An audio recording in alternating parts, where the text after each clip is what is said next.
Hanson Melvin has settled his suit with the city of Chattanooga and with David Campbell, an officer who lied about him and lied about an arrest of Hanson Melvin, the walking while black police victim here in Chattanooga.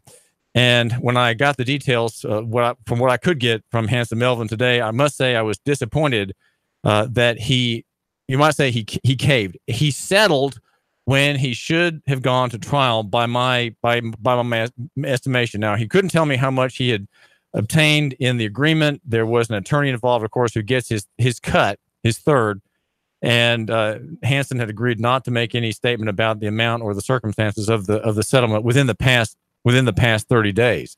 This is a case that broke in May 29 of 2016 when Officer Campbell used obscene language, unbelievable profanity, and arrested this man for walking while breathing and being black all at the same time. False charge of disorderly conduct. He was indicted, and when the indictment came down, Hanson and I met with the district attorney, and I said to Neil Pinkston, "Neil, you can't really let this stand now. Here's this man who's an innocent man, the victim of lying." Well, Hanson made an internal affairs complaint, and David Campbell was, just before the election, fired as the mayor wanted to look good for the public. And then the lawsuit was filed demanding $500,000, $500,000 in paper dollars demanded, but there has been a settlement. And Hanson admitted in the phone conversation with me that now that a conspiracy that was enacted against him the moment he returned from his time in the jail, a conspiracy of officers protecting each other, looking out for each other's interests, that and other, I would say, state crimes are not going to make the light of day. They have been, as he says, swept under the rug. He said it twice. Actually, he said it 3 times, swept under the rug, though he is made whole as far as he can admit by agreement. He's made whole by the agreement which he accepted with the city of Chattanooga for the walking while black case. Now, I have on the phone with me a man named Gabriel Gardner. He's a traffic controller dealing with trucks and traffic and highway situations for utilities. Lives in Chattanooga. And on Labor Day, he had a Subaru Outback, a 1996 car, stolen from him either Monday, Labor Day, or the night before here in Chattanooga. And he got a call a few days later on Friday. That's Friday last, 2 Fridays ago. That the car had been found. Now there is a question. There's a question of getting the car back. He's being told that there is a gigantic payment that he must make to obtain his property. So we're going to hear now Gabriel Gardner. Tell my listener a little bit about what happened. The main problem is that your car seems to be in a hostage type situation with the Tennessee Highway Patrol having given over that piece of personal chattel or personal property to a towing company. Yes, sir. Gates Towing and Recovery has claimed that somebody needs to pay them over $600 to release the property. And Highway Patrol informed us when they recovered the vehicle from the thieves that they were holding it. I'm unclear as if they wanted to search the car or whatever with it, and that they would notify us when they were finished with it and when we were clear to reclaim our property. And the officer that we filed the stolen property claim or complaint with, I spoke with him and he said, "It's clear, you should be able to go get it." That was the city of Chattanooga officer who gave you the information? That was not the arresting officer. That was the one we filed the stolen property claim with. Initially. Chattanooga Police Department. And it was Tennessee Highway Patrol that made the stop and arrested the person that had our vehicle. And so we were not notified that we were clear to pick it up. And, supposedly the whether all of this amount has to do with charges for recovering the vehicle and for storing. I'm not hearing what you're saying. Can you say that again? You broke up on me right there. Charges for the vehicle towing and what else was that? For come and get the vehicle and for storing it. Now, I didn't request any of that to be done with my property. I didn't make the call to have them get the car. Tennessee Highway Patrol made the call. So Yates Wrecking Service, which is a Chattanooga licensed business, it is licensed under the Chattanooga ordinance for vehicles for hire and for towing. It's Section 35, I think. What have you? I guess the question is, Gabriel Gardner, what is the authority? Who has authority here? Who has responsibility for this car, for your return of it? You're a victim of a crime, and now you want to be made whole by obtaining back the property. And now Yates is licensed. It's a corporation. It's a license in that sense, but it's also bound by state law and the Tennessee Code, and also by the city ordinance. What have you found out from the ordinance? I'm sorry, what was that last part? What have you found out from the ordinance? What in the ordinance tells you about the limits of the licensed wrecker service and the ability to make claims upon you for payment? Well, at the very least, the figures that they're coming up with are way over what they're allowed to charge.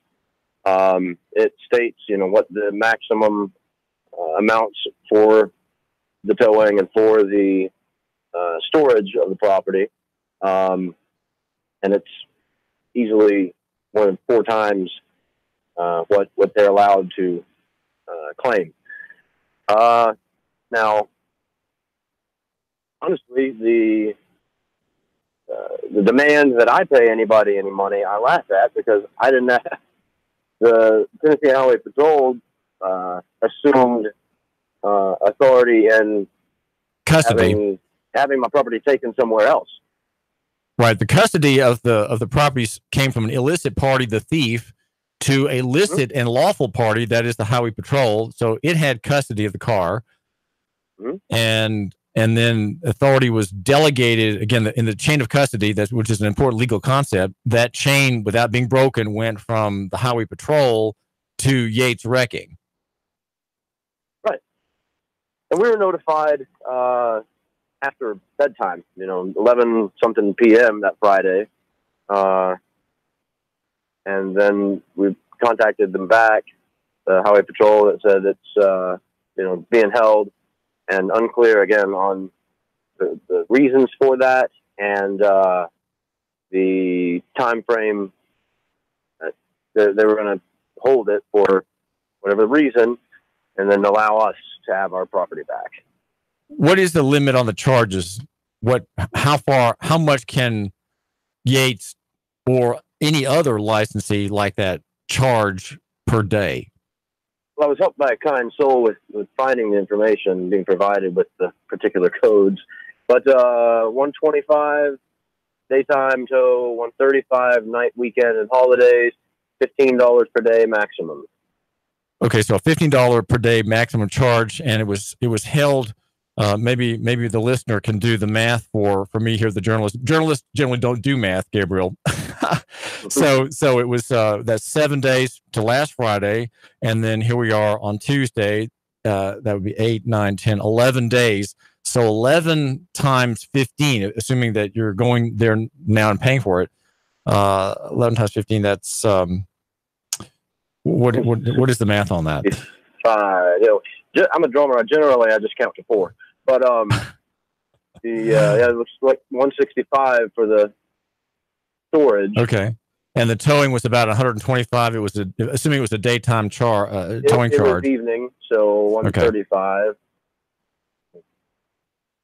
Right. Now, just so the listener knows, when the Highway Patrol or an officer orders a towing for you, don't accept it. Okay, if you're there on the scene, do not accept it, and here's why. No. Because there's a district rate that is charged according to the ordinance, and that rate is in the ordinance itself. And we're hearing here from Gabriel, Gardner that the evening charge for the towing of his stolen and recovered Subaru Outback was $135. So that's the nighttime charge. Ordinarily, if you have a towing service like ABC, you're going to pay $50 or $60, and if it's a weekend or evening, it may be more. But here, under regulation, when the cop calls or the deputy calls, then you pay the agreed on rate. So you could say it's much higher. It could be 50% higher or more. So that is higher. I mean, than normal rates. That particular car, actually, in the past, because of mechanical failure and having to have it taken home so I could work on it, was $85. Right. So So altogether, now we've got two figures. We're talking with a man who's just had his car stolen and recovered, and now he has the sense that there's a kind of a road pirate combination in process, and we don't have the whole story yet, and I've not contacted Doug Yates, who runs Yates wrecking service here in Chattanooga, but the car is in the storage in impoundment, I think is the proper word, at the towing company, and it will have to be paid something. So the question, I guess, is it $600? That seems like you're the victim of a crime, Gabriel. It seems like a huge, very, very, very much a number that one should try to fight. So you're going to fight it with what? With a tally of $15 per day maximum in the city ordinance, and then the towing charge, assuming the cops, the THP officer ordered it to be towed to Yates, which is the district party for that day, evidently. And so you're looking at $250, $300 at the most. Right. And the fact that they came up with that crazy figure, is very suspicious. What in the world are they trying to do? Right. Well, this is a developing story. They're not going to do it to me. They're not going to do it to you? No. Well, this is David Tulis, and we're talking with Gabriel Gardner, who's trying to get back his car. Now, just some of the things that might be worth looking at here is this, and Gabriel, I think, is very open to this kind of discussion, which is why I'm having him to talk with you, my listener. When you're dealing with government and dealing with people who are connected with government, let's say a licensee, the question always is, what is the authority of that person to do or say anything? And usually there's a law. Usually there are several laws that apply. And because I know dealing with a recalcitrant register of deeds in Hamilton County, the new one, he is Mark Gravitt, who apparently doesn't know how to do his job very well, since he's blocking the publication of a vital document called Transportation Administrative Notice, and he is arbitrarily and capriciously refusing to allow me to record that. There always are laws that you need to consult, so you have to consult a lot. And think about this: we have the internet, Gabriel, right? And you can go on the internet. You can find the city code. You can find city ordinances. And what else can you find on the internet to help my listener determine whether a state actor is acting within lawful authority or not? What else can I find? Well, you can find their own publications, but very important resources for you and me. Things like Black's Law Dictionary. Better to have a physical copy, but you can also find Black's Law Dictionary online, Bouvier's Law Dictionary, right? And that helps us to understand the terms, the phrases, and the responsibilities that they're using. Right. And when you mentioned Black's Law Dictionary, you boasted when you chatted with me yesterday that you had the latest, the 9th or 10th edition of Black's. I got the 8th and the 5th. The 8th and the 5th. I have a brand new one too that I lifted from I bought from a bankrupted law firm. But I wouldn't use it. I wouldn't use it because it doesn't have any of the citations. You always want a Black's dictionary that has some citations from court cases that is the basis of the definition. So right. I think number 6 is the last one you would want to have, or my listener, or number 4. I've got a 4 and a 6, and I think I have a 12. Not a 12, but maybe an 8. But and we're talking with Gabriel Gardner. Well, my answer, Gabriel, would be this: online, there is the Tennessee Code. The whole code is online. Just Google Tennessee Code annotated, and so look up You look under, just do keyword search, such as record service licenses, record service permissions, and you'll find you may have to go through 60 entries to look at what you want, but you can find things. And then you have this sense, well, you're not living in an uncharted world. The listener can find out the tax authority or the official's authority. And often the reason I say that you should do that, you, my listener, is that often officials and people who live off the state, right, who are licensees or who run certain cartels that are approved by state government, they often just make it up as they go. Often there's just simply no authority for what anybody's doing. And that happens a lot more than the officials would have you believe. They would have you believe that they are, lawful and careful and conservative and doing just what they're allowed to do. But very, very many times. Go ahead. They proceed prima facie. They, silence gives consent, and if you don't speak up, they'll run roughshod over you. Another thing that popped into my head, which complements having Black's Law Dictionary and while reading the Tennessee Code Annotated, is some of the Uniform Commercial Code, because they also have to abide by that. It's crazy complicated, and all of this stuff takes a lot of time to understand. But several things that fit together, but they can fit together for you to protect yourself the best. Right. Well, you have to be vigilant of your duties. And my listener, Gabriel Gardner, should not do the following. He should not, or she should not, sit on her rights. And what that means is that you have a right, but you have to assert it properly, whether it's a piece of property. And so you're thinking, I can just imagine all the things that happen in your mind, Gabriel, as you're figuring out, how do I get my car back without having to pay an extortionate impoundment fees? Because that's what it looks like. Well, again, if you're armed with the law that controls that relationship, the state's relationship with the record service, or the city's oversight of it, then suddenly you're in a much better position. Suddenly you're not living in fear and sort of moving among sharks whose fins you can't see because they're sort of further down from the surface. When you know more of what the law is, suddenly the shark's fins are on the surface, and you can see when they're coming at you and how you can duck, or how you can take defensive action, or offensive action, preferably if you can. Right. Well, we've got the God-given right to contract with whomever we wish, and the fourth article in the Bill of Rights protects that. And what Yates is trying to do is force me into an unjust adhesion contract where they're the only beneficiary. Well, I think what we have to do is ask Doug Yates, who's the owner of that business, what gives, what's the story, and that always, of course, and that's what we're here for on the David Tulis Show. We're here when you have a problem like that to let me know. And when I got Gabriel Gardner's email yesterday, I was in the Walmart. And I saw, I'd gotten an email from a strange person who said, "Dear Mr. Tulis," I mean, a real piece of correspondence, right? I don't get really spam.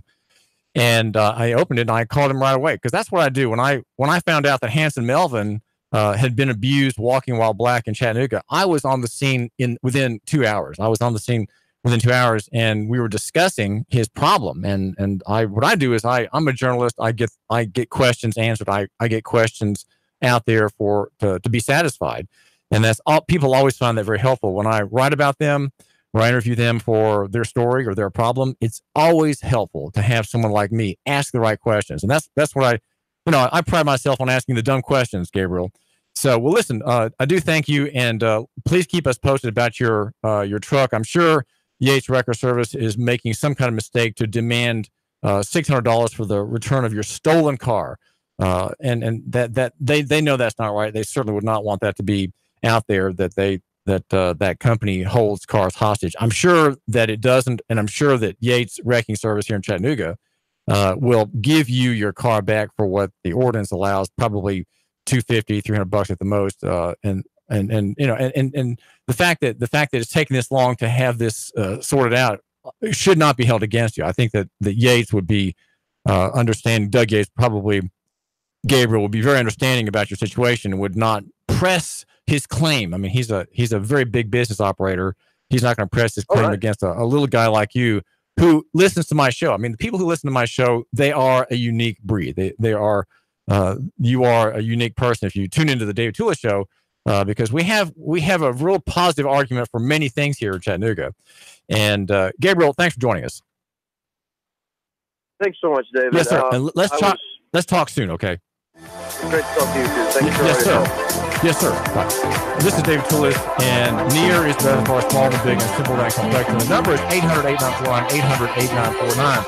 And there's news from Diana Watt, who is the drag from her car, the woman dragged by her extremities from her car. As Marie Mott says, we have news from her, and God's providence seems to be smiling upon her. David Tulis, News Radio. 3, 2, 1. Chattanooga Radio.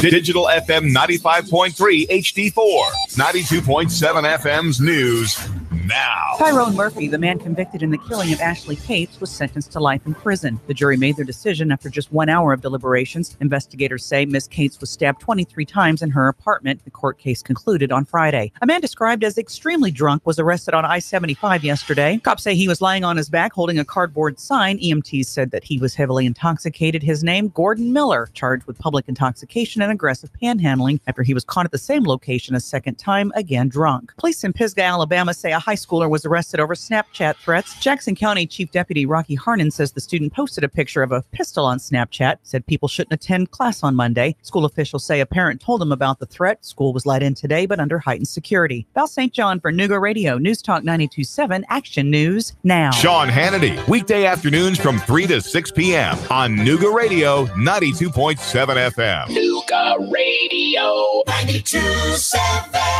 Cash, and more cash. Get 8.1% return on your money. Rick Davis can turn your cash into real money. Gold and silver bullion. American Eagle Gold. The banks give you a measly 1.9%. At Rick Davis Gold and Diamonds, you'll get 8.1% return on your money.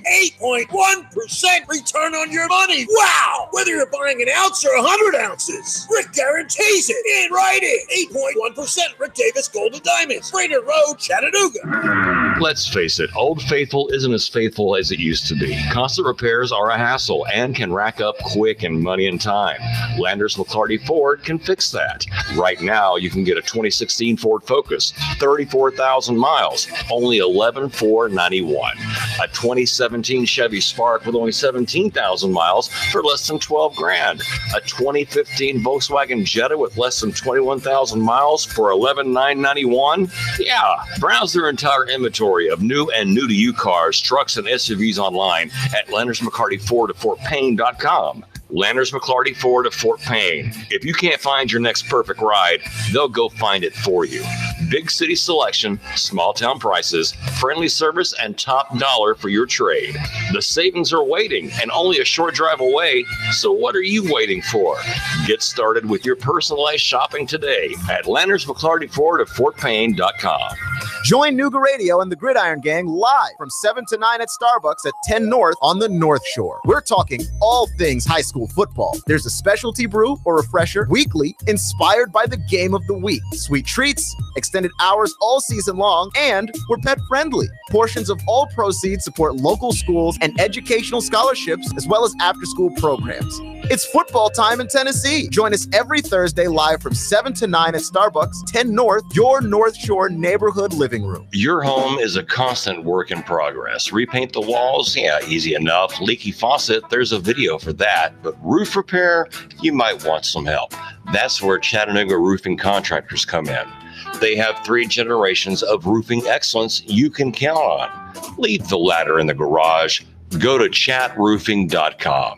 That's chatroofing.com for Chattanooga Roofing Contractors, a roofing company you can trust. It's that time of year again. For the 7th year, Wings Over North Georgia Air Show will be Saturday, October the 13th, and Sunday, October the 14th. You'll see some of our government's finest assets flying in the world today. The rarely seen Air Combat F-22 Raptor demo team and the A-10 Warthog will both headline the show along with Tora. which is the reenactment of Pearl Harbor to include pyrotechnics. Patty Wagstaff and Michael Goulian, both world aerobatic champions, will be showing off their amazing skills, along with numerous other aviation rock stars. On the ground, you'll be able to experience military static displays and even have an opportunity to ride in a Huey or Cobra helicopter. Wings Over North Georgia is an action-packed way to spend the weekend with your family. You can even camp on the grounds. The Richard B. Russell Regional Airport is the place for all the action on October the 13th and the 14th. For tickets and camping reservations, visit wingsovernorthgeorgia.com. Man, you sure you know what you're doing? Yeah, I worked with my dad on his truck all the time. Just one more bolt to go. Yeah, wrong bolt. Today's truck ain't your daddy's truck. For repairs on today's vehicles, you need Amco Transmission and Total Car Care of Chattanooga on Lee Highway. Stay on the road, not in the garage. Amco Transmission on Lee Highway. Get it done the right way. The Thompson Pet way. Yeah, I just put that anywhere. Join We've Got You Covered with Scott Schrader every Saturday from 10 to 11 on Nooga Radio. From finance to fixtures, we discuss everything you need to know about buying or owning a home, the pitfalls, the perks, and everything in between. Saturday mornings, 10 to 11, right here on Nooga Radio.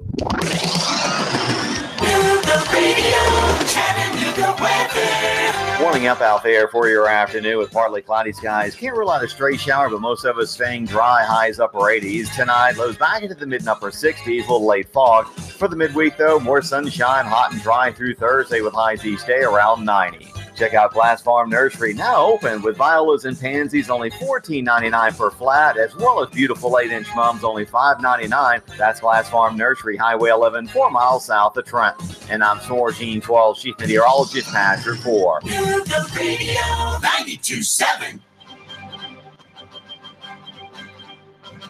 Now, the smartest guy with a bow tie in Chattanooga, Tennessee, David Tulis.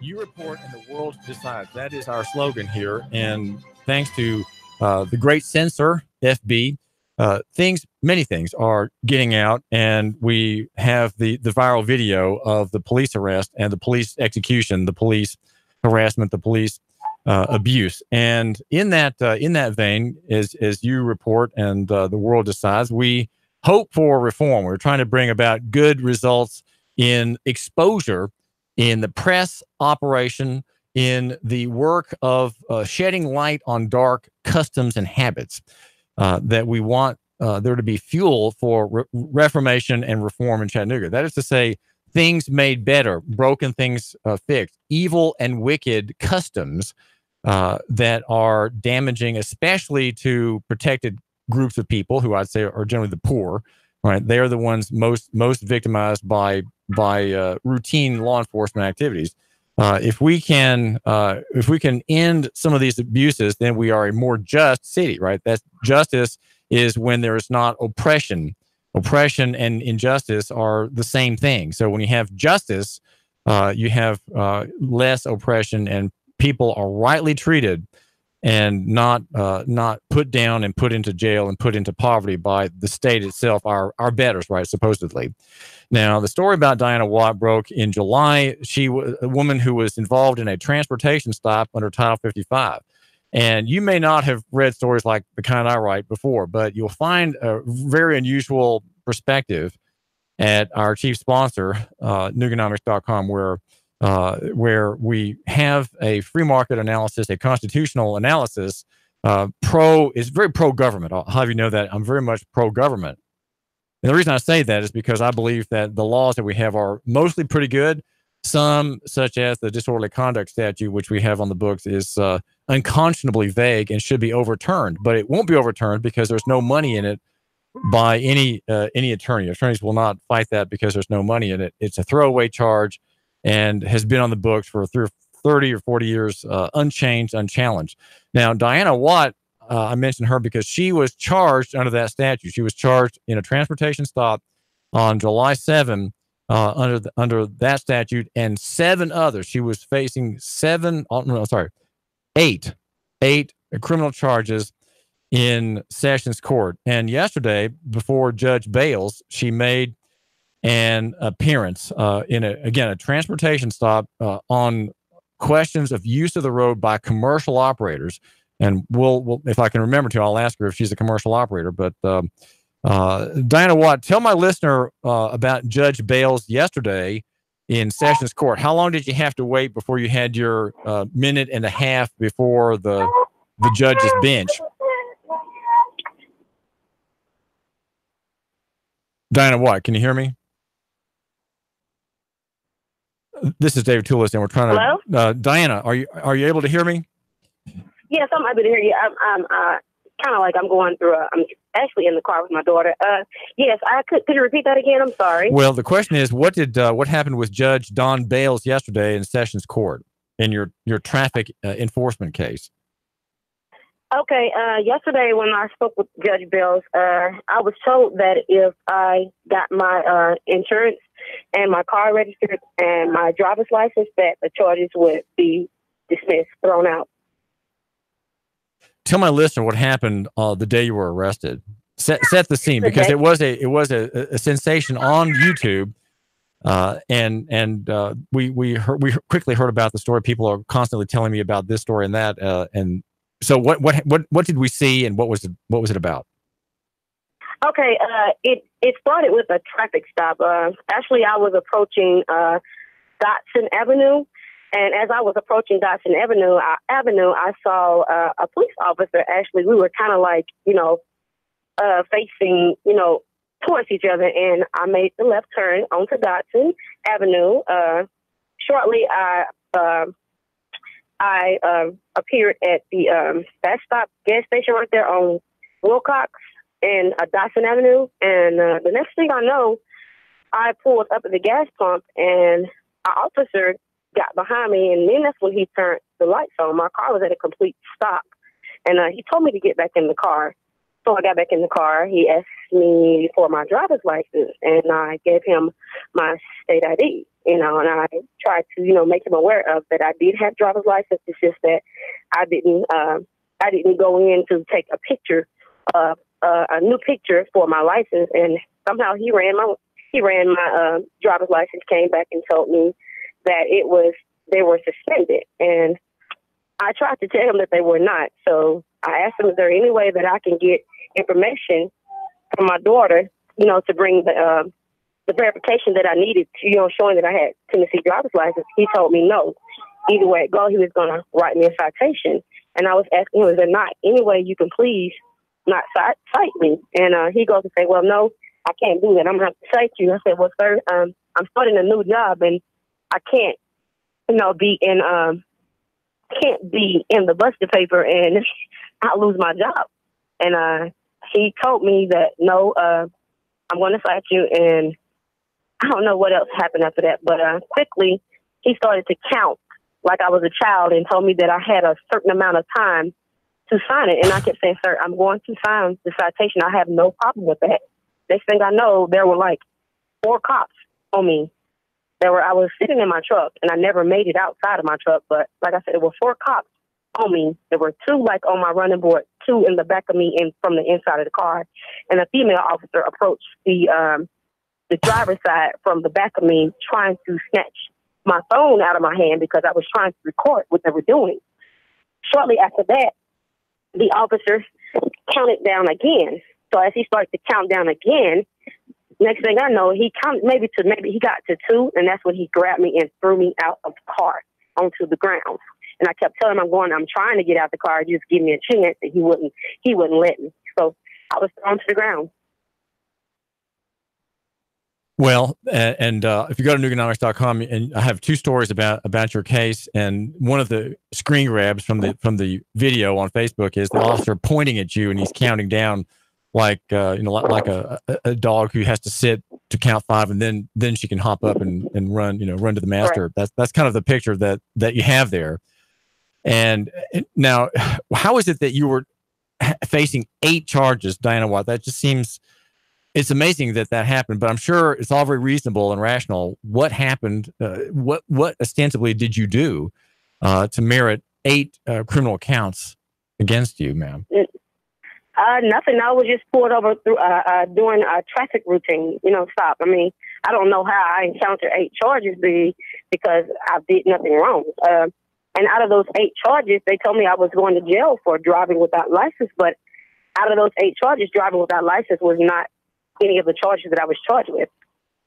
Well, none of those charges. Right. You were charged, for example, with retaliation, and it's the retaliation for past act statute. And that's I'm not sure how the officer viewed the past acts, but that statute is intended to go after someone who, let's say, hits a judge who, some year before or before had ruled against that person, or some officer who in a past relationship or a past encounter had offended that person. So there's a separate crime of going back for revenge, if you will, against a state person. And hitting that person or offending that person. That is retaliation statute. So that was one of the charges against you. And then also disorderly conduct. What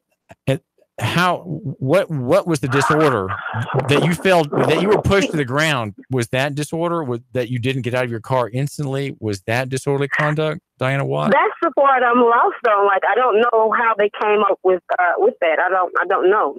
That or either the assault. I have an aggravated assault. I think that's not what if I'm not mistaken. I'm like, well, I didn't assault anybody because my hands were behind my back. So I didn't understand those 2 charges.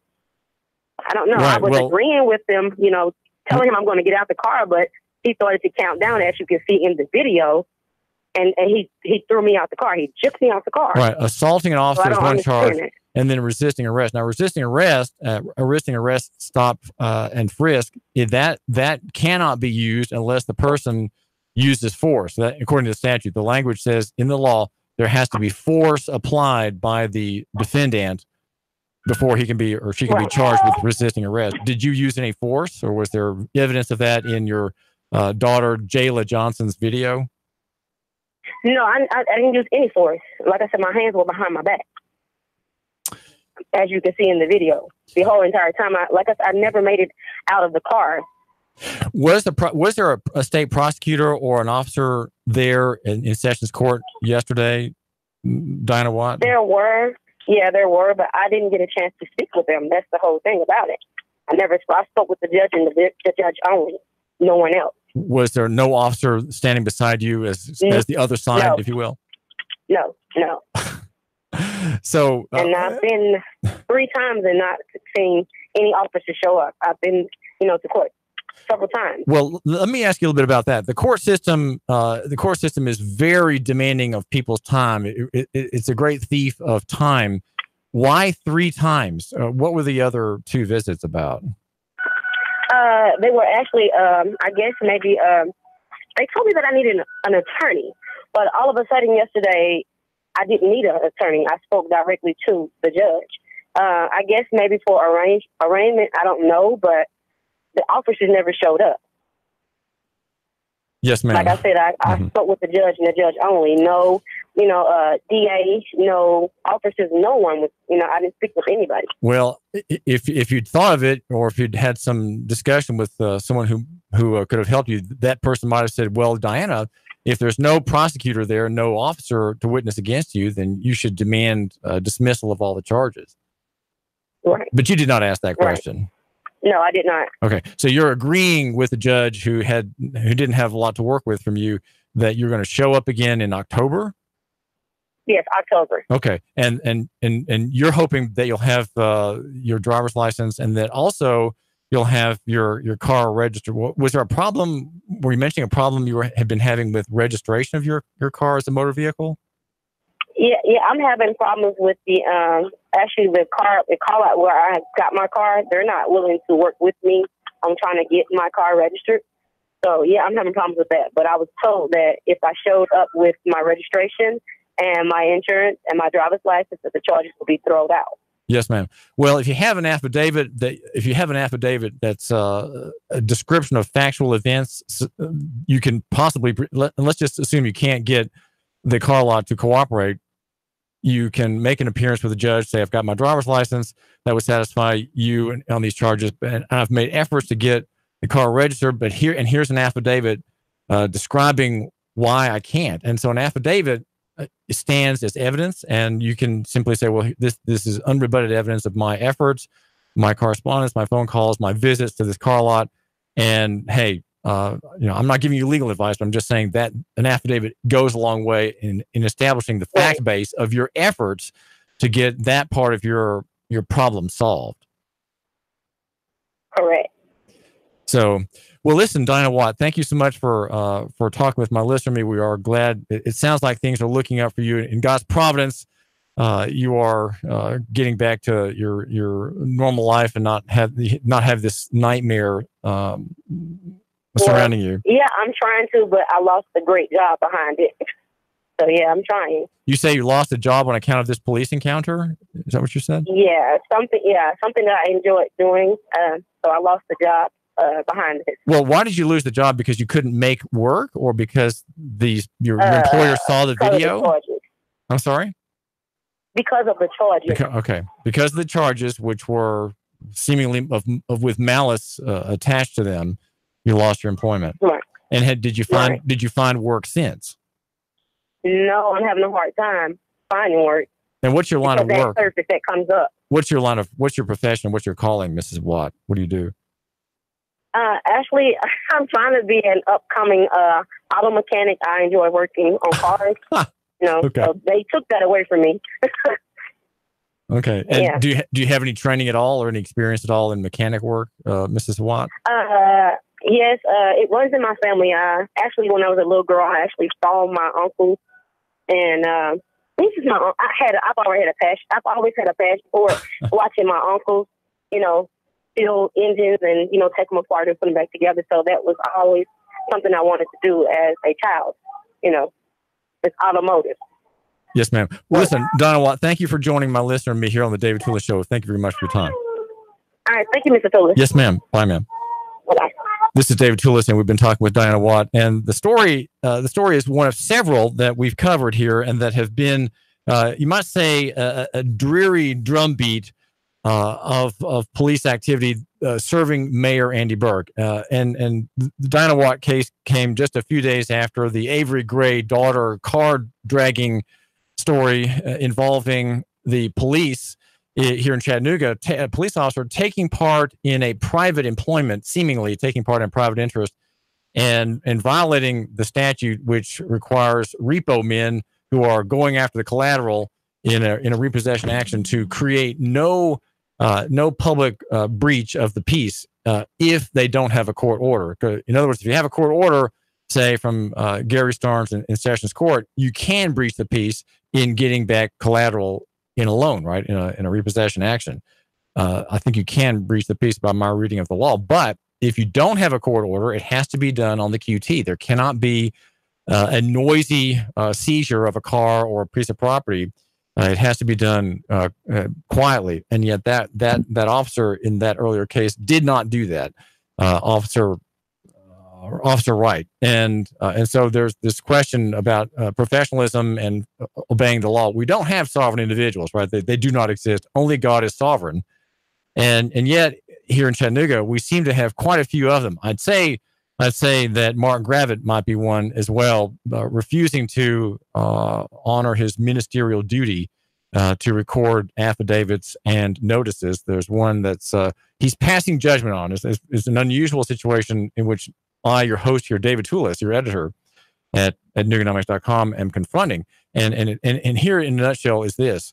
I'm not going to record in the county records, which are all digital and take up no space. I'm not recording your 21-page affidavit and notice for some reason. Now, the question for you is this. I don't really know what David Tulis has written, and I don't know why anybody should care, but for some reason, the legal establishment in Hamilton County is not allowing this document to become a public document. Of course, it already is public. It's on the internet. But the public document, what that does, it secures every word as a recorded instrument. All right. Okay. It is an instrument, and that instrument is called Transportation Administrative Notice, and it is a work of Christian reparation. I'll let you know right now. It is a work of Christian reparation on my part. To people such as Diana Watt, who are largely victimized and impoverished by a deep state operation. And that is to say That is to say, the overbroad enforcement of the transportation law upon people who are not involved in transportation. And I did not ask Diana Watt if she was involved in transportation because she's not. I already established that earlier. But when you're involved in transportation, you are carrying goods or people for hire for profit in what is an extraordinary use of the people's asset. The roads are the people's, they belong to the people. And if you make a profit on the road, you are to pay a license. You are to have a license, have proof of taxation, proof of regulation, which would be, for example, the registration of your truck or car as a motor vehicle, and obedience to the compulsory financial responsibility law, also called insurance, right? You have to have insurance. Diana Watt is not involved in that, and yet she's being ground under in a harassing court case, in harassing police activity, in hornet's nest police type activity, brought under that statute, Title 55, of which she is not subject. She is not subject to that statute, and therefore cannot be brought. Now, I'm proposing a reform. Okay, my effort to have Mark Gravitt, the new Register of Deeds, record my notice is something that he's going to have to talk further with Reuben Taylor, the county attorney, about it, because they are both they're both in error. That he has discretion to not file a document that is a compelling analysis of the statute. And all it is a restatement of the statute. Why, I theoretically could file the whole of the Tennessee Code annotated into the county register if I paid for it. I have filed many things in that venue before, not many, 4. And there are all kinds of things from college degrees. I could even take a piece of paper with a photograph of feces on it and have Mark Gravitt's name on it as a snide and envious and malicious document. And I believe that he would be required to file that. And because he doesn't have discretion, he does not have in the Tennessee Code discretion to decide the content, to weigh and evaluate the content. And in fact, it's on the website that all the material recorded is the responsibility of those who make the record, not him. He is not guaranteeing anything. And here, no tan. We're not going to let the tan get in. We're not going to let the sunshine of the actual law get into the county record. We cannot have that. We will not have that. David Tulis' transportation administrative notice will not be part of the public record, and we're going to make sure no one finds out what's in there. We're not going to let anybody know what's in there if we have anything to do with it. David Tulis. 3, 2, 1. Chattanooga Radio. Digital FM 95.3 HD4. 92.7 FM's news now. Tyrone Murphy, the man convicted in the killing of Ashley Cates, was sentenced to life in prison. The jury made their decision after just 1 hour of deliberations. Investigators say Ms. Cates was stabbed 23 times in her apartment. The court case concluded on Friday. A man described as extremely drunk was arrested on I-75 yesterday. Cops say he was lying on his back holding a cardboard sign. EMTs said that he was heavily intoxicated. His name, Gordon Miller, charged with public intoxication and aggressive panhandling after he was caught at the same location a second time, again drunk. Police in Pisgah, Alabama say a high schooler was arrested over Snapchat threats. Jackson County Chief Deputy Rocky Harnan says the student posted a picture of a pistol on Snapchat, said people shouldn't attend class on Monday. School officials say a parent told him about the threat. School was let in today, but under heightened security. Val St. John for Nuga Radio, News Talk 92.7, Action News now. Sean Hannity, weekday afternoons from 3 to 6 p.m. on Nuga Radio 92.7 FM. Nuga Radio 92.7. Nuga Radio, Chattanooga weather. Warming up out there for your afternoon with partly cloudy skies. Can't rule out a stray shower, but most of us staying dry. Highs upper 80s. Tonight, lows back into the mid and upper 60s. A little late fog. For the midweek, though, more sunshine, hot and dry through Thursday with highs each day around 90. Check out Glass Farm Nursery, now open with violas and pansies, only $14.99 per flat, as well as beautiful 8-inch mums, only $5.99. That's Glass Farm Nursery, Highway 11, 4 miles south of Trenton. And I'm Sorgene 12, Chief Meteorologist, Pastor 4. Nuga Radio 92.7. 92.7. My ex recently hacked my email and my social media, and it really caused me some problems. I changed all my passwords, which helped, but I'm still getting trolled, maybe even stalked. I know it's him. I just can't prove it. My business, well, it's been broken into twice already. I've got cameras, but that only helps after the fact. I'd rather prevent it from happening in the first place. Unity One East is your solution to these and many other security concerns. With private investigation, security services, and backed by decades of real-life experience in military and law enforcement, Unity One East is your instant contact for security, investigation, and consultation to help protect you, your family, and your business. No 1-800 number, no red tape, no wait, because Unity One East is local and available 24/7. Reclaim your peace of mind. Call Unity One East, 475-6206, 475-6206. Call 423-875-3600 if you're looking to expand your professional look of your business. Then consider the vast opportunities that are available when you locate your office with the Raines Group family. Remember, it's location, location, location. And the Raines Group has the location for your professional office. Check out the spaces for lease at Executive Business Park on the Lee Highway. Small or large, we will build to suit your needs with the Raines Group. Call 423-875-3600 for the business professionals with the Raines Group. Nuga Radio. Are you brain dead? Still voting for pathetic liberals? Take 3 hours of Sean Hannity from 3 to 6. Nuga Radio. Then call us in the morning between 9 and 11. 92.7. Nuga Radio.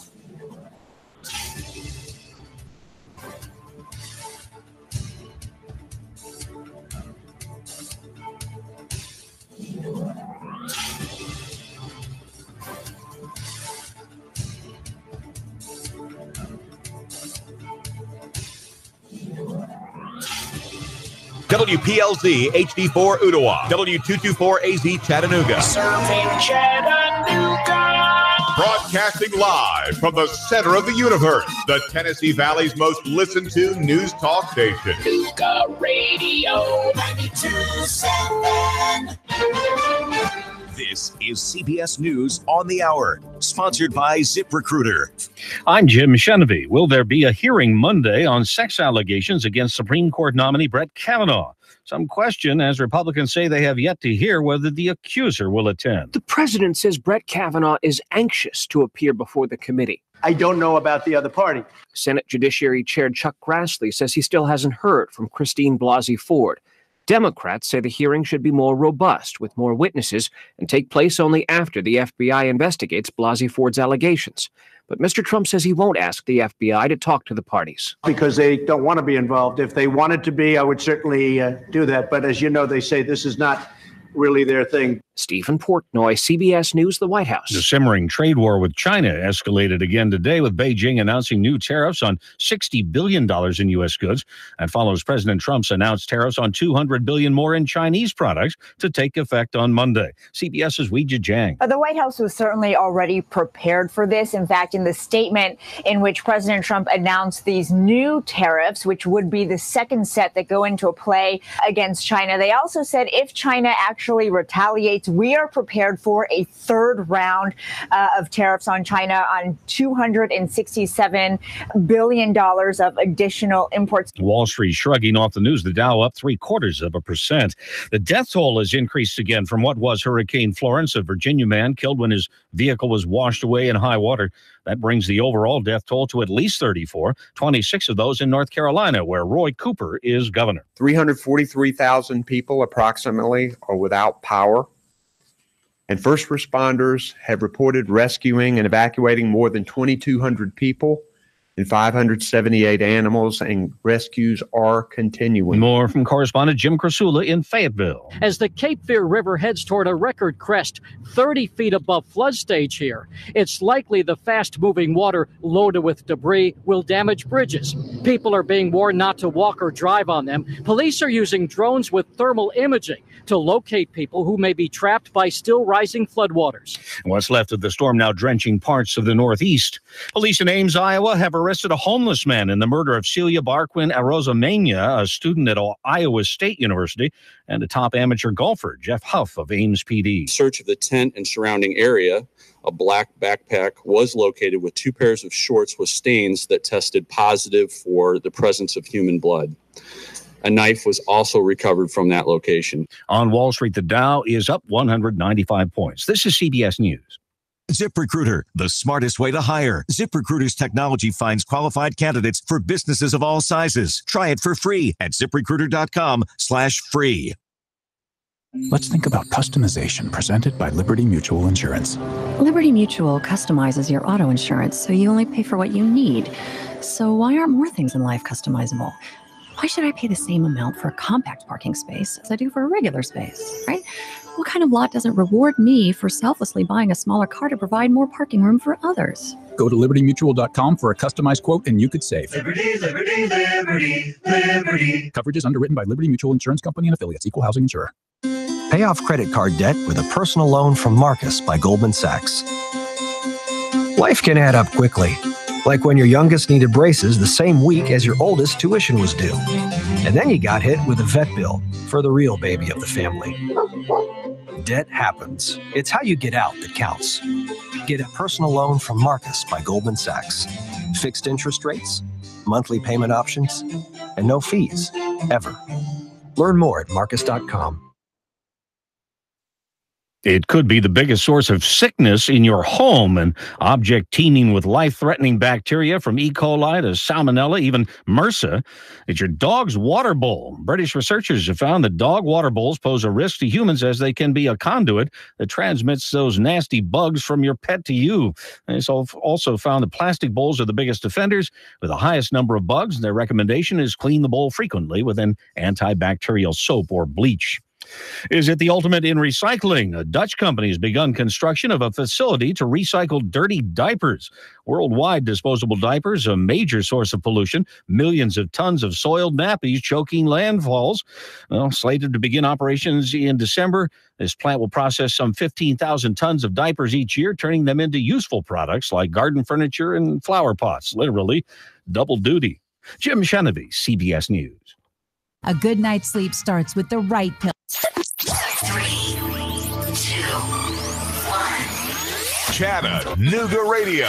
Digital FM 95.3 HD4. 92.7 FM's news now. A Chattanooga man hospitalized with a gunshot wound to his foot was later arrested. At first, he told the police that he accidentally shot himself, then later admitted that someone had shot at him.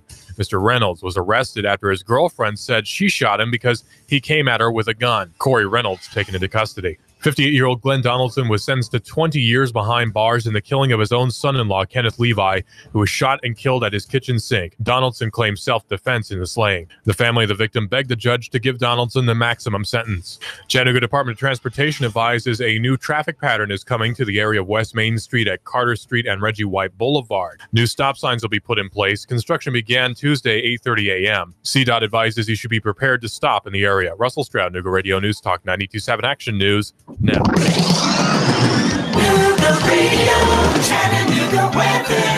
Warming up out there for your afternoon with partly cloudy skies. Can't rule out a stray shower, but most of us staying dry. Highs upper 80s. Tonight, lows back into the mid and upper 60s. A little late fog. For the midweek, though, more sunshine, hot and dry through Thursday with highs each day around 90. Check out Glass Farm Nursery, now open with violas and pansies, only $14.99 per flat, as well as beautiful 8-inch mums, only $5.99. That's Glass Farm Nursery, Highway 11, 4 miles south of Trenton. And I'm Sorgene 12, Chief Meteorologist, Pastor 4. Nooga Radio 92.7. You hear that? That's the sound of power. The call of the open road.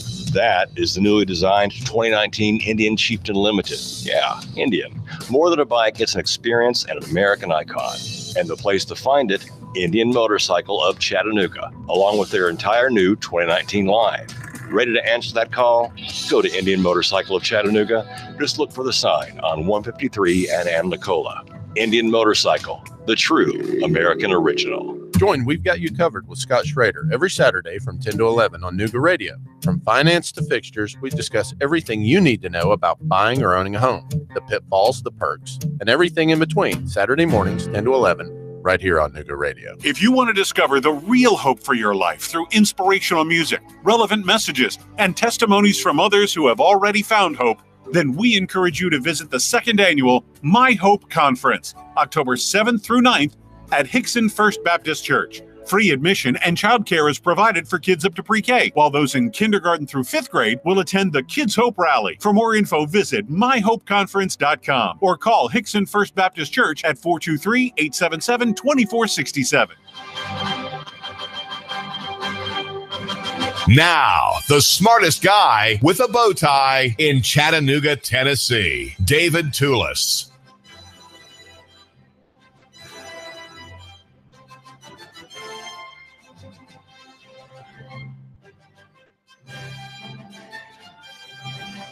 You know my argument. Near is better than far, small than big, and simple than complex. And in the footnotes at 5-point type, got to get those reader glasses out. If you're the man with that single gray eyebrow hair that your wife has complained about, go ahead and pluck it out. Put on those reader glasses and notice the details, the footnotes in Helvetica font, the neutral font, the non-compulsory, non-demanding, non-authoritative font. That personal is better than corporate, and that physical is better than abstract. Brought to you by Nuganomics.com, the platform, the blog for the man and woman who matters, the one that makes me the blogger with the biggest pen, David Tulis. And on our press platform here at Nuga Radio, you report and the world decides. And by that, I mean you report as in the news and as in things happening to you that are of public import. Especially when there needs to be called into the mix, the city council and proper government. We have in Chattanooga Tuesday nights city council meetings where again and again it seems the members are involved in administration, and we are noting in our coverage that really what is called for is government. Now, government has many forms. We are very pro-government here on the David Tulis Show.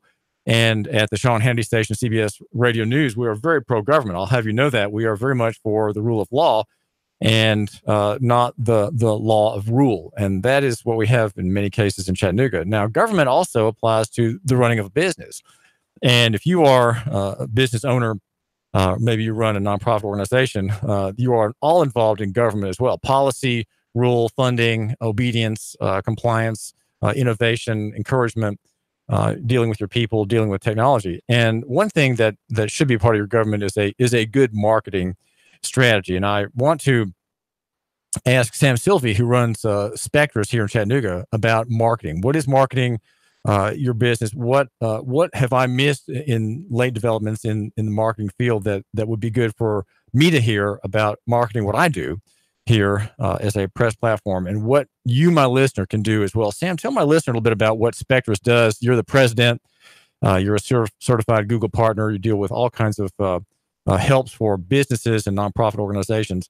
What's coming into the foreground that my listener hasn't heard about?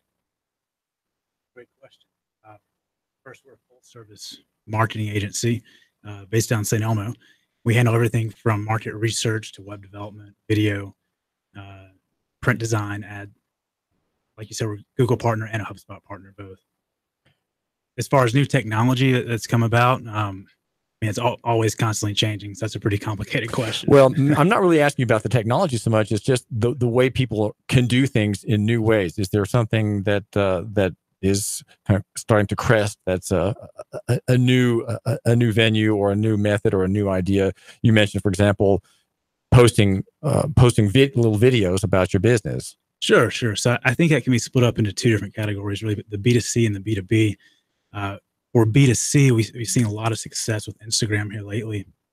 They just opened up their platform to sales. So that allows people to actually shop for products. Say that again? They have actually opened up their platform on Instagram for sales. So you can actually tag products in the images themselves and link them to the e-commerce website. They're very powerful for online retailers that want to have a point of conversion, build their brand awareness on Instagram, and actually allow their viewer to buy right there. So how does a video work on Instagram? Well, it could be a video or a photo, either one on Instagram. For video, we've seen strong success in B2B businesses wanting to have video on LinkedIn. Testimonials, client testimonials, any sort of content that could help grab the interest of their potential target demographic. What does my listener need to know about producing a video with his most artistic person on staff? Okay, you've got this person. What does that person need to, or maybe you already know, but what does my listener need to know about helping that person get something or getting a sequence of little vignettes going? Well, video can be very complicated, so that can be quite challenging to do in-house. However, there is some places like with LinkedIn where you can just put quick iPhone or Android videos up of testimonials or any sort of marketing tips or any tips that business may have, post that to their user group. That's an easy way of doing it. As far as a full video production, that can get pretty complicated. Well, all right. Why is a full video production complicated? What makes it so? Expensive equipment. It usually takes some very talented staff to be able to accomplish full production quality. However, there's kind of been a shift with a lot of these influencers that it's more like the reality TV show approach. So it feels like if it's more real world, that can have more of a brand awareness, brand engagement. So the camera's moving around and it may not be clearly that there's a didactic purpose here. Well, here's what we need to know. And it's not really, it's more about the video as an event and an experience. It's not just about the product or just about what you need to know about this service that we can provide at this price. It's not a direct pitch anymore. Yeah. Right. It's experiential. It kind of depends on the industry and the business model, but for a lot of B2B, being real can be very powerful, especially if you're trying to get in front of a C-suite. Well, how is being real in a business-to-business connection different from being real in a business-to-customer presentation? What's the difference in being real? And what are the parts of the realness? How does that come across? Well, there's been some, like I said, some influencers that have the ability to really reach their user group because they have this. Just feels very authentic, as opposed to you're just getting the same sales pitch over and over and over again. So you have to do something to break out of that mold of the same thing they're used to seeing on their stories or YouTube ads or wherever it may be. Well, I know in advertising, many ads on radio that I hear, you can tell are just someone's reading a script. Someone wrote the material about the advertiser, and it was not conceived as being presented orally. It was conceived as being effectively read, and it's very hard to write that way. It's very hard to write an ad that is intended to be not read but said. And so you're suggesting that there's a kind of artistic idea here. We'll say a little bit more about that and how that might apply to my listener. Sure. So I'm not going to say that the reality TV approach is the end all for video. I think there's multiple campaigns for each. So you can have very high production TV commercials, YouTube commercials that are very high produced video content. But I think there is a place for that reality video content that seems very like you're talking to the actual person. And say something about now Spectris deals with what kind of customer and what are they asking for and what are you producing for your Spectris customers in the marketing? Sure. So we started as a web development company. That was, my background is actually computer science.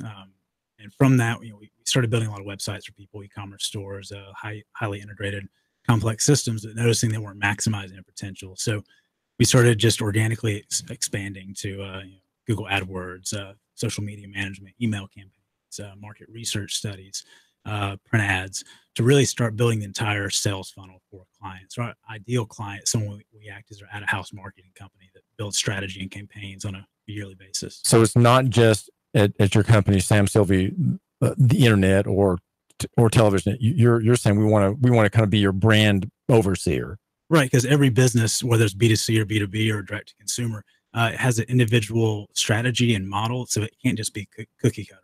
It's we're looking at data analysis, market research to identify what needs to be done for their target demographic. And you're suggesting somehow in that comment that this is sort of scientific, but it's not really just scientific. Gathering numbers and looking at charts, right? There's much more to it than that. Well, there is. However, the scientific part is something I'm really interested in. We're actually working with UTC now, kind of our experimental research department, so start utilizing eye tracking software, brainwave tracking, galvanic skin tone, to everything from product development to websites to any sort of billboards. That combined with focus groups to start producing basically a quantitative result for design. Well, all right, eye tracking software. How is that used in testing different images to see where the viewer's eye goes, or are you somehow, is it something more than that? Explain what that's about. Yeah, so it's really interesting. There's of course, can be used in images or websites, but a place where I really want to apply it to, we've done a good amount of work for breweries and alcohol industry. And so if you picture yourself walking down the aisle of a gas station or a Publix, for instance, if you look at those refrigeration units, they're massive colors everywhere, especially in the beer aisle. So how do you separate yourself on that shelf from another competitor? You know, where does the human eye go because of color, because of font, and how does it sit next to its competitors?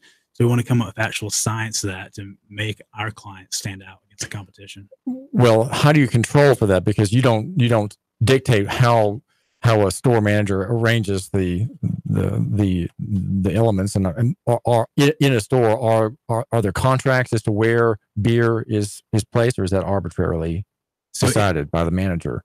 Yes, so it kind of varies. It depends on the level of like in a Publix, for example. Right. So a lot of it, you're buying shelf space. You're going to be predetermined where you're Are you buying particular shelf space, and do you have any control as the buyer of who's around you so that you can design your marketing? It kind of varies. With this in mind? So it varies on where you're talking, whether it's like the cheese aisle or the beer aisle or where it is, but you actually are buying certain shelf space, so you can kind of guarantee what's beside you.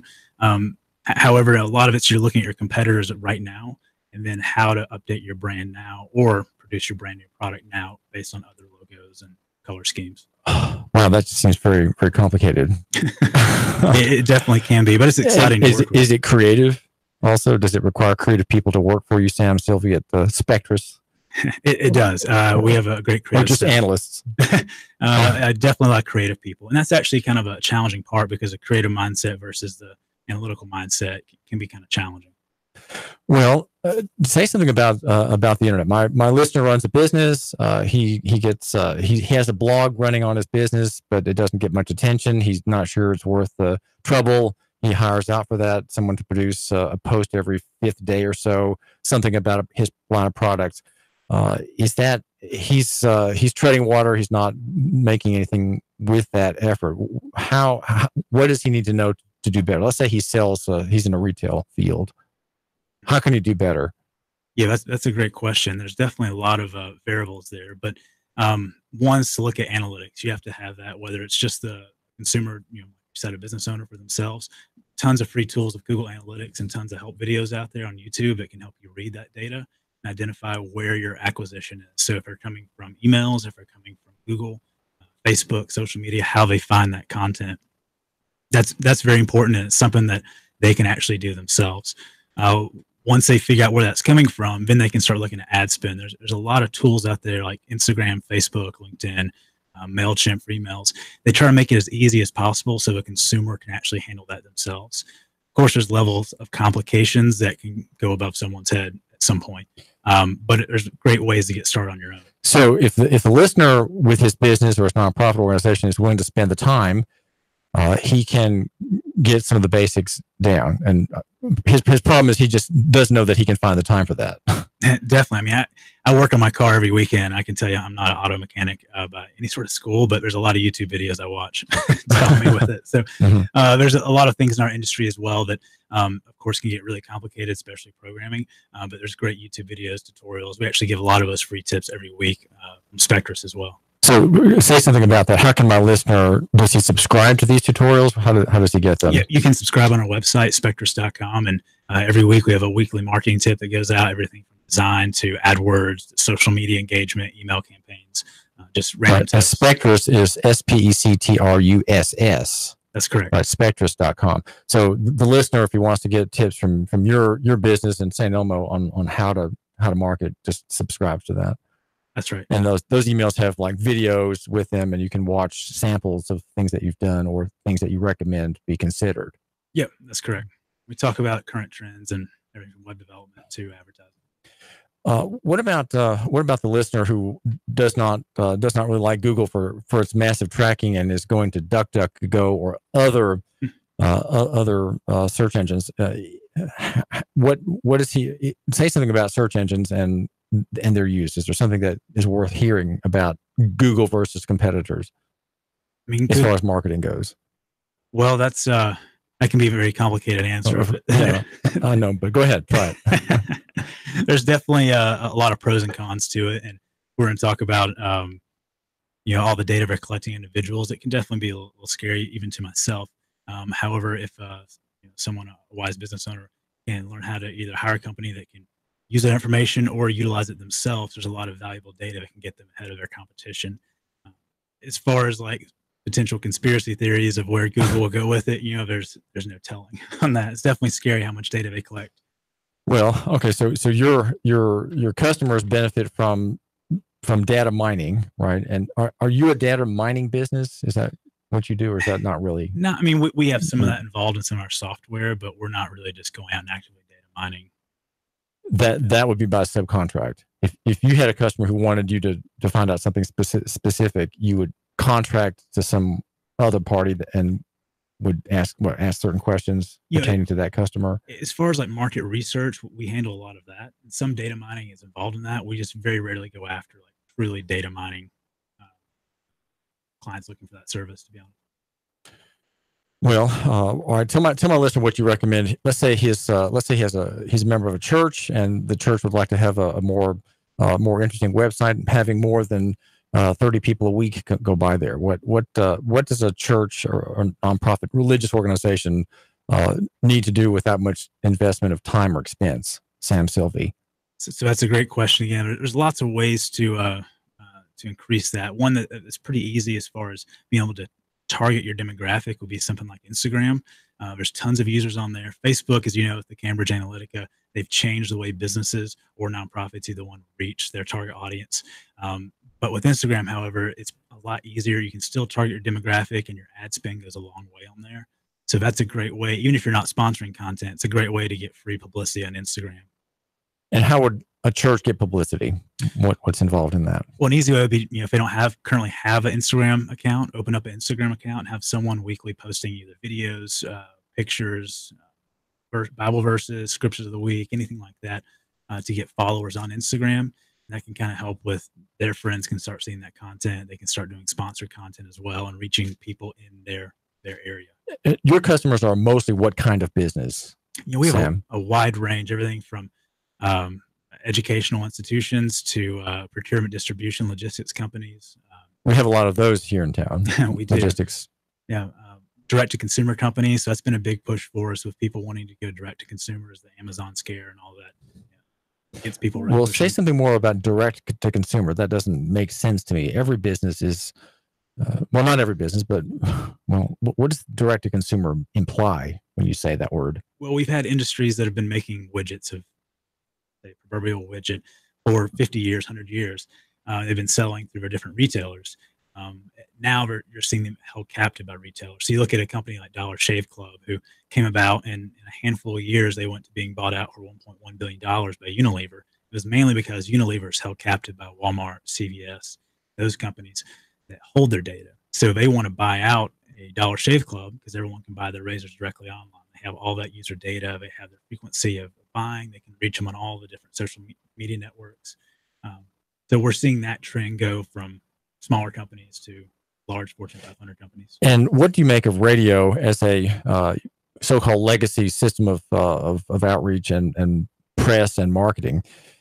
What radio has, it's a passive medium, and yet is, I would say, immediately very powerful because it's live. And until the listener punches the button, he's going to be hearing what you're sending at him. How does radio fit into your analysis of reaching the market in Chattanooga? That's we see radio, of course, because you're streaming here in the studio to multiple networks as well. So it's really more than just radio now. I think staying up to date with that technology from Facebook and Instagram and other live can help keep that radio and the interview style and the news going even outside the typical radio frequencies. All these platforms are as I say, interpenetrating. The newspaper, for example, has it's Facebook. It prints. TV stations are publishing their reporters' news, and they all have websites and they all have Facebook pages. So everyone's sort of in everybody else's business, but they have their particular main product. The print for the newspaper or the TV station to the television screen or radio has the airwave. Though all of them are involved in these other platforms, which I'd say are probably they're tangential, but they're absolutely necessary to maintain the main product. They definitely are. I mean, there's users in all those devices, usually depending on age differential, but also depending on what devices and what part of the country they're in. So you kind of have to be on all of them now until either one fades away or another gets a critical mass for whatever reason. What will replace Facebook? Sam Spivey. Sam Sylvie. What will replace Facebook? Oh, that's a great question. I mean, they bought Instagram, which obviously has saved them through this Cambridge Analytica. I think that's going to be their saving grace until they diversify more.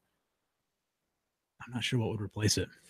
Well, of course, MySpace was replaced by or beaten out by Facebook, and so there's this. It's a gigantic company with many hundreds of millions of users, and so do your customers, do they boost on Facebook? How do they use Facebook? So we used to use Facebook quite a bit for posting and sponsoring content. However, it's really big. It takes quite a bit of work to have that. We're talking with Sam Sylvie. Thanks for joining us, Sam. Thank you. He runs president of Spectrus here in Chattanooga. It's a marketing firm, and you can find out more about what he and his crew do at spectrus.com. This is David Tulis. You report and the world decides, and the number is 800-894-8008-949. I'll be right back. 3, 2, 1. Chattanooga Radio.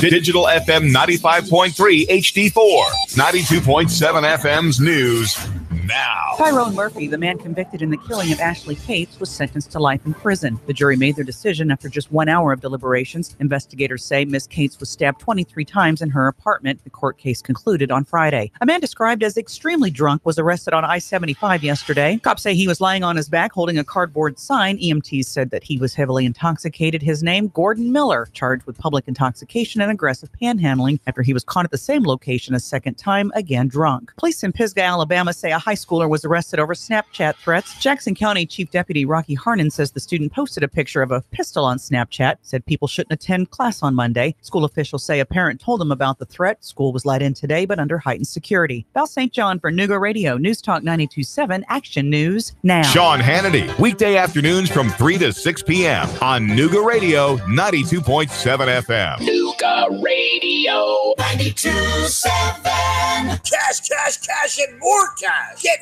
8.1% return on your money. Rick Davis can turn your cash into real money. Gold and silver bullion. American Eagle Gold. The banks give you a measly 1.9%. At Rick Davis Gold and Diamonds, you'll get 8.1% return on your money.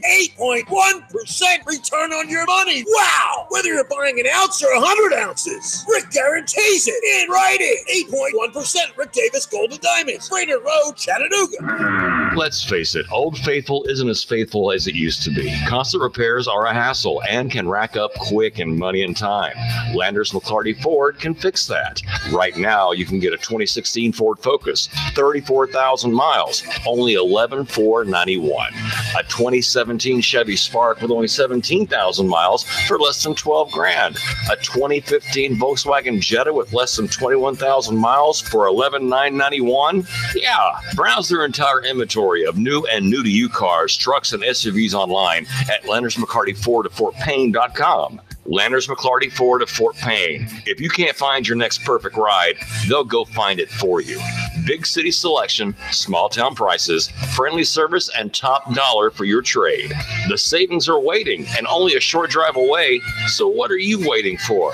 Get started with your personalized shopping today at Landers McClarty Ford of FortPayne.com. The kids are back in school, routine has returned, and we've shifted our thoughts to the fast approaching holiday season. Are you hosting? Want to spruce up before your guests arrive? Whether you want new color and exciting wallpaper or elegant window treatments, the designers at Chattanooga Paint and Decorating can help. With brands like York, Tebow, Graber, and Carroll, we know you'll find something you love. Stop by Chattanooga Paint and Decorating today. It's really more than just a paint store. On Hicks and Pike, across from Valvoline, or online at ChattanoogaPaint.com. Join Nuga Radio and the Gridiron Gang live from 7 to 9 at Starbucks at 10 North on the North Shore. We're talking all things high school football. There's a specialty brew or refresher weekly inspired by the game of the week. Sweet treats, extended hours all season long, and we're pet friendly. Portions of all proceeds support local schools and educational scholarships, as well as after-school programs. It's football time in Tennessee. Join us every Thursday live from 7 to 9 at Starbucks, 10 North, your North Shore neighborhood living room. Your home is a constant work in progress. Repaint the walls? Yeah, easy enough. Leaky faucet? There's a video for that. But roof repair? You might want some help. That's where Chattanooga Roofing Contractors come in. They have 3 generations of roofing excellence you can count on. Leave the ladder in the garage. Go to chatroofing.com. That's chatroofing.com for Chattanooga Roofing Contractors, a roofing company you can trust. Man, you sure you know what you're doing? Yeah, I worked with my dad on his truck all the time. Just one more bolt to go. Yeah, wrong bolt. Today's truck ain't your daddy's truck. For repairs on today's vehicles, you need Amco Transmission and Total Car Care of Chattanooga on Lee Highway. Stay on the road, not in the garage. Amco Transmission on Lee Highway. Get it done the right way. The Thompson Pet way. Yeah, I just put that in. Join We've Got You Covered with Scott Schrader every Saturday from 10 to 11 on Nuga Radio. From finance to fixtures, we discuss everything you need to know about buying or owning a home, the pitfalls, the perks, and everything in between. Saturday mornings, 10 to 11, right here on Nuga Radio. Nuga Radio, Chattanooga weather. Warming up out there for your afternoon with partly cloudy skies. Can't rule out a stray shower, but most of us staying dry. Highs upper 80s. Tonight, lows back into the mid and upper 60s. A little late fog. For the midweek, though, more sunshine, hot and dry through Thursday with highs each day around 90. Check out Glass Farm Nursery, now open with violas and pansies, only $14.99 per flat, as well as beautiful 8-inch mums, only $5.99. That's Glass Farm Nursery, Highway 11, 4 miles south of Trenton. And I'm Sorgene 12, Chief Meteorologist, has your 4. Nuga Radio 92.7. Now, the smartest guy with a bow tie in Chattanooga, Tennessee, David Tulis.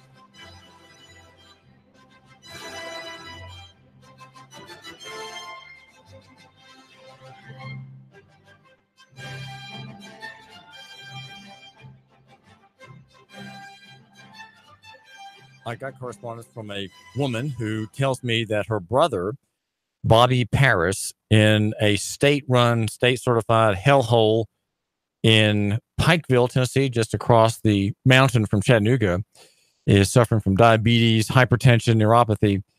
A man who's filed a grievance, which was denied.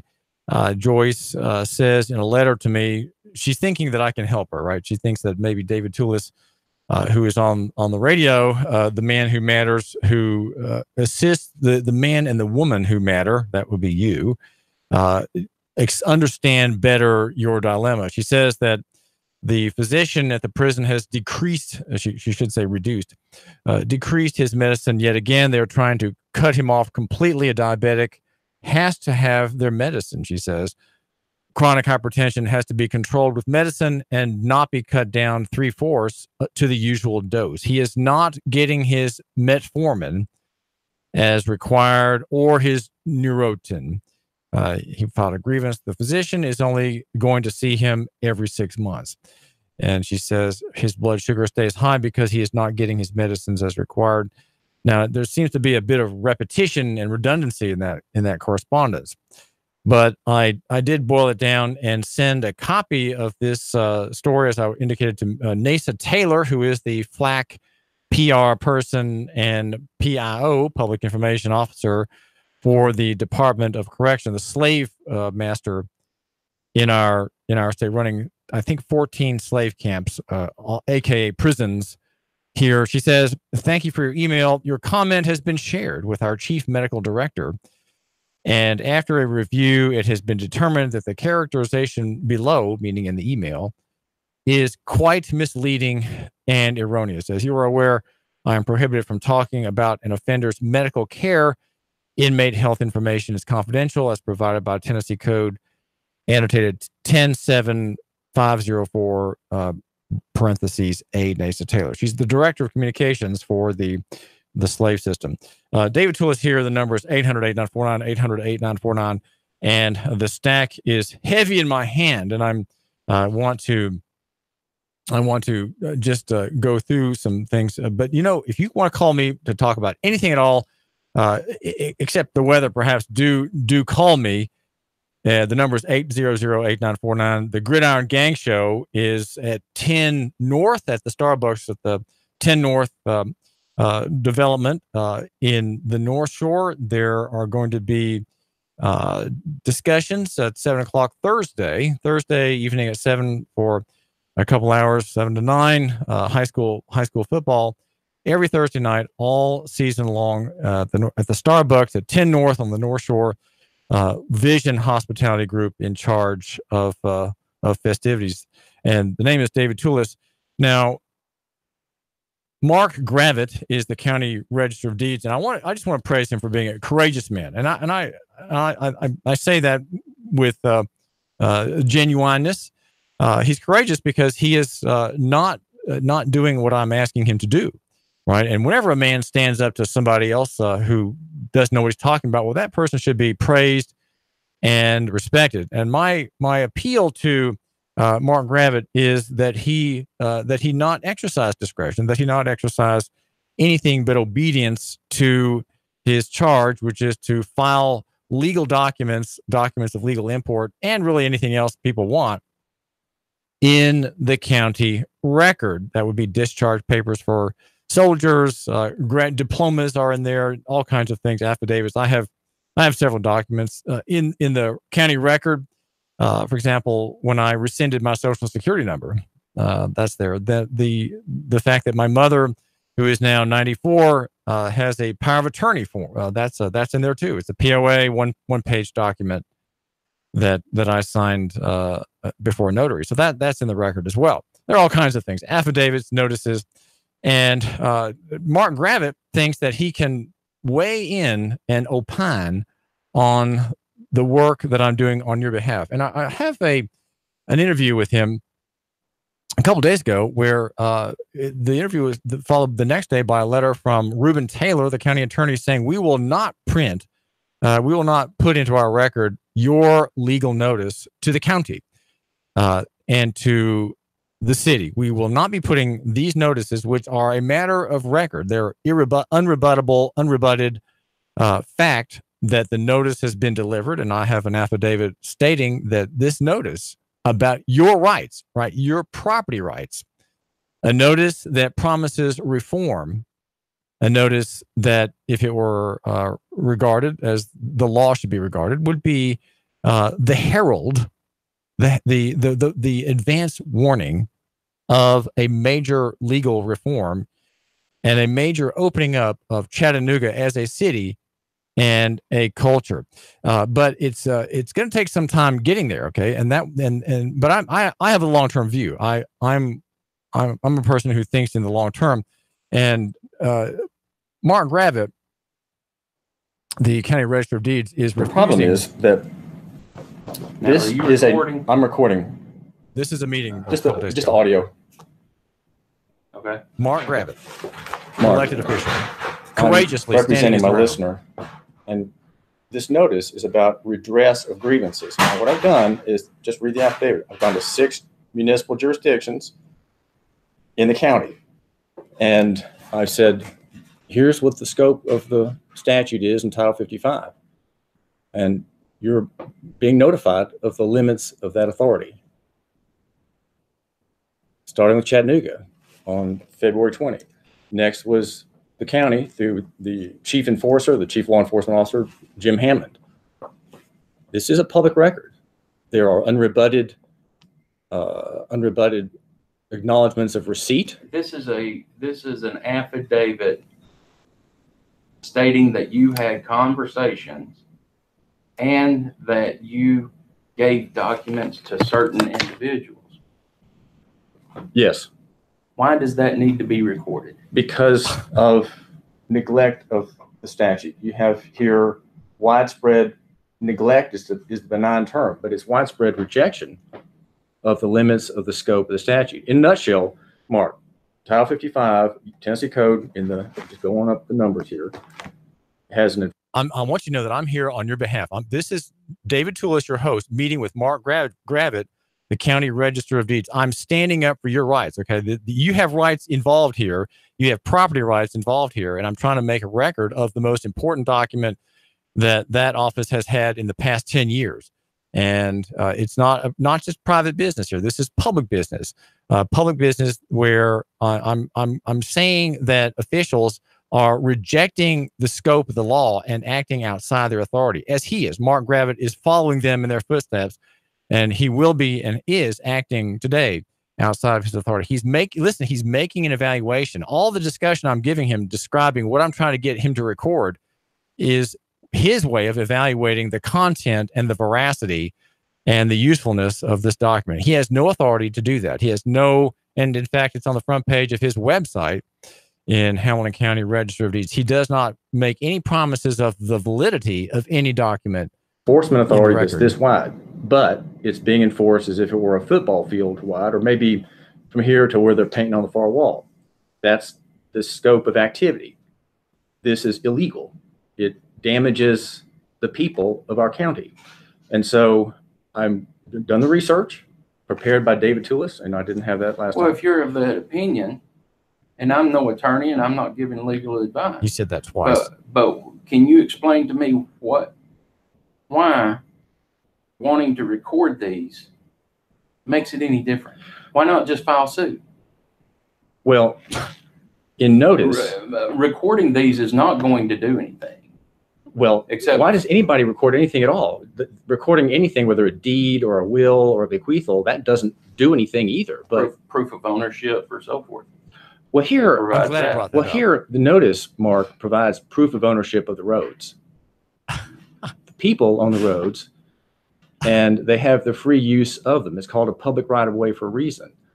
But through machinations, through complicity among others, through a combination, deep state, there are officials and entities and organizations, including in our county, who reject the ownership of the roads by the people and say, no, we own the roads, and we enforce a state claim through Title 55 on the roads. And no, sir, the roads belong to the people, and you can use them freely, except, and the notice makes this very clear, except if you're involved in transportation, which is the regulable use of the road for profit and gain through a corporation where the place of business principally is the road itself. And there you've got truckers, cabbies, Uber operators, hospital ambulance providers, dump truck operators, etc. Okay, I get all that. Those are why are you trying to do this? I get who because you with notice, know that with notice. Okay, well look, no one has told these people what the law says. No one has told Sheriff Hammond what the scope of the law is. He hasn't looked. Nope, hadn't looked. City Council doesn't know the scope of the statute either. Nope, don't care. And that's why I'm providing a public service as a member of the press. I'm here as a member of the press, and I publish. Okay, I publish all the time, and some publishing is very narrow. Right, I broadcast on my show at 1 o'clock, and I narrowcast this information in a very narrow audience, very small audience. So what are they doing, or what are they not doing that you're claiming? They are enforcing Title 55, which is the transportation statute, upon people who are not involved in transportation. How? Traffic stops. If they're not involved in transportation, they're got to be driving. What if they're not driving, but they're still on the road? And it's a traffic stop. Well, Mark, the problem is that even if there are private users, let's say Mexicans and Guatemalans here in Hamilton County, probably half don't have driver's licenses. What are they doing on the road? Okay. They're on the road legally under their right to travel. It's a property right. But if they are driving, then they are not on the road legally. They're not driving, they're traveling. Well, that's the distinction that's made in this document. Okay. And that's why it has to be recorded, because it's going to be used in court. Okay. Like I said, I'm no attorney, but here's what I'm going to do. Okay? Yes. He's not an attorney, but here's what he's going to do. He sat down and wrote an email to Reuben Taylor, the county attorney, and Reuben Taylor, who was at this time of this meeting, was, I think this was Tuesday or Wednesday, was in a county commission meeting. And the moment he got back, he had fired off a letter by email that I got later that day, denying my effort to pay more than $100, more than 100, a piece of paper. I was going to give the Register of Deeds a green piece of paper with some green ink slapped on it to make it totally worthless. A $100 bill plus maybe a smaller bill or two, a $5 and maybe some ones, to have this recorded. So here's a little bit of income for this office, and he is refusing, and Reuben Taylor is refusing to record it. So I'm going to ask you a question. Don't you want to know what's in this document? Don't you want to know what this is all about? What is it about this document, which clearly has a political import? It is political and legal. It is hugely political. It's very powerfully legal.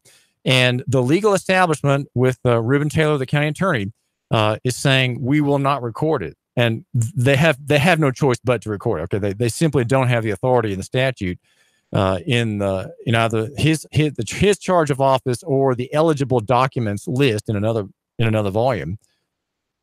These two have no authority to deny you the public reading of this document. And the reason I want it to be recorded by them is I want every page to have its own number and to be fixed. Okay, I want this document to be fixed so that people won't cut and paste it and make changes in it and so on. I want there to be a registered volume, in the county volume, a registered copy of this document that is the one that I wrote. Okay, and I don't want people cutting and pasting it and editing it and changing things around and making it wrong.